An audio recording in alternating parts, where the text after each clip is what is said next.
판사들이 부글부글거린다고 합니다. 그 소식 전합니다. 그냥 판사들이 아니라 소위 말하는 진보 판사, 좌파 판사들까지도 아주 그냥 열받았습니다.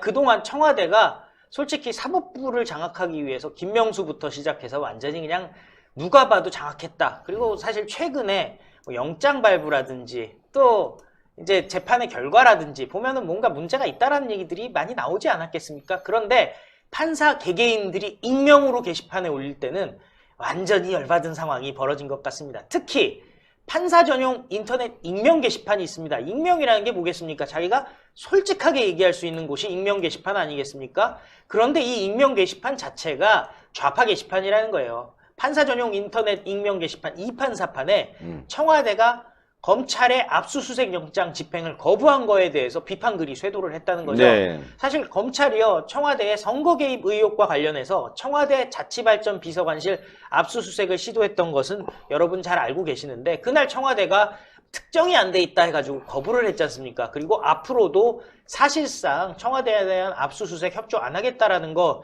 밝힌 바가 있는데요. 그런데 이 2판4판 어떤 사람들이 만들었냐? 국제인권법 연구회, 대표적인 진보 성향 판사 모임이라고 하는데 좌파 판사 모임입니다. 지금도 저희 방송 이렇게 뒤에 이렇게 그 그림을 보여드리는 게 뭐냐면요, 우리법 연구회와 국제인권 연구회의 관계도들입니다. 소위 말하는 좌파 판사 인맥도인데 이게 굉장히 다 복잡하게 얽히설키 있는 거예요. 그런데 2014년에 만들었고 회원이 약 600명 정도 되니까요. 거의 뭐 엄청난 수가 있죠. 판사 3천여 명에 600명이니까 굉장히 많은 사람들이 가입돼 있는데 2017년 초에 반양승태 사이트로도 불렸다고 합니다. 아하. 그야말로 뭐 진짜 어떻게 보면은 대한민국의 애국자들을 공격하던 사람들이에요. 따지고 보면. 그런데 여기에 글을 올린 익명의 판사 내용을 보면요, 영장 불응이라는 제목으로 글을 올렸습니다. 청와대가 이처럼 영장을 무시하는 행태에 대해서 사법부의 적절한 입장 표명이 필요하지 않을까 한다. 참 암담한 요즘이다. 이런 글로 시작을 했습니다. 그런데 댓글들도 달리고 글들도 달렸는데 이런 얘기도 있어요. 검사의 청구에 따라 법관이 적법하게 발부한 영장을 대상자가 청와대죠, 부적법하다고 임의 판단에 거부할 수 있다면 어떻게 형사사법 절차가 운용될 수 있느냐. 그동안은요, 언론에서 이렇게만 얘기했어요. 검찰의 무리한 영장 청구, 압수수색 실시다, 이렇게 얘기를 했었잖아요. 근데 그게 아니라는 거예요. 왜냐하면 판사들 입장에서는 판사가 영장을 발부해 준 거잖아요. 그러니까 그동안 언론이 판사 얘기는 쏙 빼놓고 청와대 얘기만 듣다 보니까 청와대 대 검찰의 싸움, 문재인 대 윤석열 싸움으로 몰아갔었는데, 알고 봤더니 중간에 그 영장 발부해 준 판사는 뭐가 되냐는 거죠.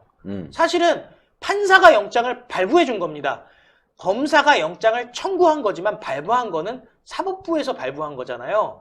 단순히 검찰만 무시한 게 아니라 청와대가 사법부도 무시했다라는 얘기를 지금 판사들이 하고 있는 겁니다. 그래서 청와대와 행정부가 막 나간다, 제동해야 된다, 이런 얘기가 나오고 있는 겁니다. 네. 또 익명 판사가 이렇게 얘기했습니다. 청와대가 영장에 불응하고 앞으로도 이런 이유로 계속 영장 집행을 거부한다면은 위법한 행동으로 볼 수 있지 않겠냐라고 얘기했는데요. 실제로 이렇게 된다면 위헌적인 요소 있지 않겠습니까? 왜냐하면 그렇죠. 영장 청구와 발부에 대해서는요, 헌법에 나와 있어요. 검사가 영장을 청구하고 판사가 영장을 발부한다라고 분명히 헌법에 나와 있습니다. 그렇죠. 그러니까 무슨 얘기냐? 이건 위헌이라는 얘기죠. 위헌이죠. 실제로 문재인이 헌법에 대해서는 별로 얘기를 하지 않잖아요. 헌법 수호 얘기는 안 하고 헌법에 있는 대통령의 권한을 활용하겠다, 이런 얘기만 자꾸 하지 않겠습니까? 결론적으로 위헌적인 행동을 문재인이 하고 있다라고 좌파 판사가 얘기를 한 겁니다. 또 다른 판사는 이렇게 얘기하고 있습니다. 청와대의 압수수색 영장 불응이야말로 법치를 스스로 부정하는 것과 다름없다. 나중에는 구속영장도 불응한다고 하겠다. 만약에 이렇잖아요. 뭐 민정수석, 현역 민정수석이라든지 지금 얘기가 나오고 있는 사람들이 많이 있지 않습니까? 네. 이런 이광철이라든지 최강욱이라든지 민정수석실에 있는 비서관들이 있는데 이 사람들한테 구속영장 청구한다고 했을 때 갑자기 대통령이 나와서 구속영장 불응하겠다, 그렇다면은 단순히 검찰에 대해서 반발하는 것이 아니라 사법부, 바로 삼권이 분립이 되어 있는 재판부에 대해서 법치를 무시한다는 거죠. 얘기하는 거 아니겠습니까? 그렇기 때문에 이건 위헌적인 거고, 결국에는 지금 문재인 정권이 결국엔 대한민국의 헌법적 가치를 정면으로 배치하고 있다. 이런 얘기들을 하고 있다는 겁니다. 그리고 이런 얘기도 하고 있어요. 이게 압수수색 영장의 대상이 특정이 안 돼 있다고 해서 거부를 했지 않습니까? 그런데 생각해보면 영장 전담 법관선에서 이미 특정이 된다라는 거예요. 그러니까 뭐 앞뒤 없이 그냥 영장 청구를 한 거를 영장 전담 법관이 통과를 시켜줄 리가 없다라는 거예요. 발부를 시켜줄 리가 없기 때문에 청와대가 얘기하는 것은 구차한 주장이고 대단히 웃긴다라는 얘기입니다. 압수수색 영장은 불특정이라고 거부를 해서 오히려 또 상세하게 특정을 하니까 법원이 한 게 아니라고 거부를 했다는 거예요. 말은 화려하지만 본질은 그냥 영장 거부다 해가지고요. 판사들이 아주 열받았다. 이렇게밖에는 얘기를 할 수 없다는 거예요. 예. 그런데 또 판사가 이렇게 얘기를 했어요. 조국 사태 이후 청와대를 못 믿겠다. 지금 검사들은 수사 절차 적정성에 모든 신경을 쓰고 있는데 수긍하기 어렵다. 왜냐면은 언론부터 청와대까지 난리를 치니까 어쩔 수 없이 검사들이 지금 일들이 많아지지 않았겠습니까? 그거를 옆에서 바라보고 있는 판사도 알고 있는 거예요. 그래서 지금은 정말 수사 절차의 적정성에 대해서 모든 신경 쓰고 있는데 청와대가 안 된다고 하니 이건 진짜 말이 안 된다 얘기하면서요. 지금 이렇게 얘기하고 있어요. 또 청와대가 군사상의 비밀 장소, 국익을 해칠 우려가 있기 때문에 또 지금 연풍문에 가가지고 자료만 이미 제출하는 형식으로 그동안 해왔는데 그것도 말이 안 된다. 왜냐면 청와대 자치발전 비서관실이 군사상 비밀을 요하는 장소로 보기 어렵지 않느냐. 이 얘기들까지도 지금 법조계에서 얘기가 나오고 있다는 겁니다.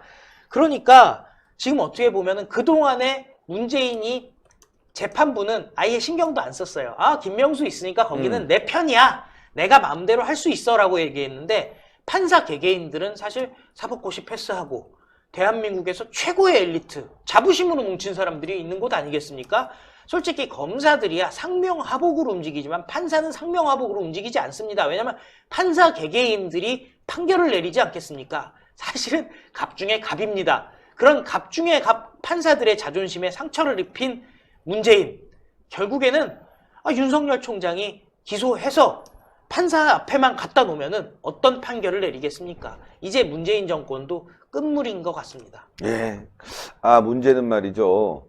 문재인 씨가 과거 탄핵 때 청와대 압수수색이 있으니까 그거를 갖다 굉장히 반대를 했거든요. 예. 아니, 왜 청와대가 그걸 거부하냐. 받아들여야 된다. 아주 강하게 얘기했습니다. 근데 이제 와서는 말이죠. 박근혜 정부 압수수색보다 훨씬 더 악질적으로 지금 반대를 하고 있는 겁니다. 압수수색에 대해서. 자, 이 정권은 말이죠. 내로남불 한두 가지가 아닙니다. 너무너무 심각해서 뭐 말로 표현하기 힘들 정도로 국민들의 마음을 갖다가 아주 힘들게 만들고 있는 그런 정권입니다. 신의 한 수의 구독, 좋아요, 알림 방법입니다. 보실 영상을 눌러주세요. 아래의 구독 버튼을 눌러주세요.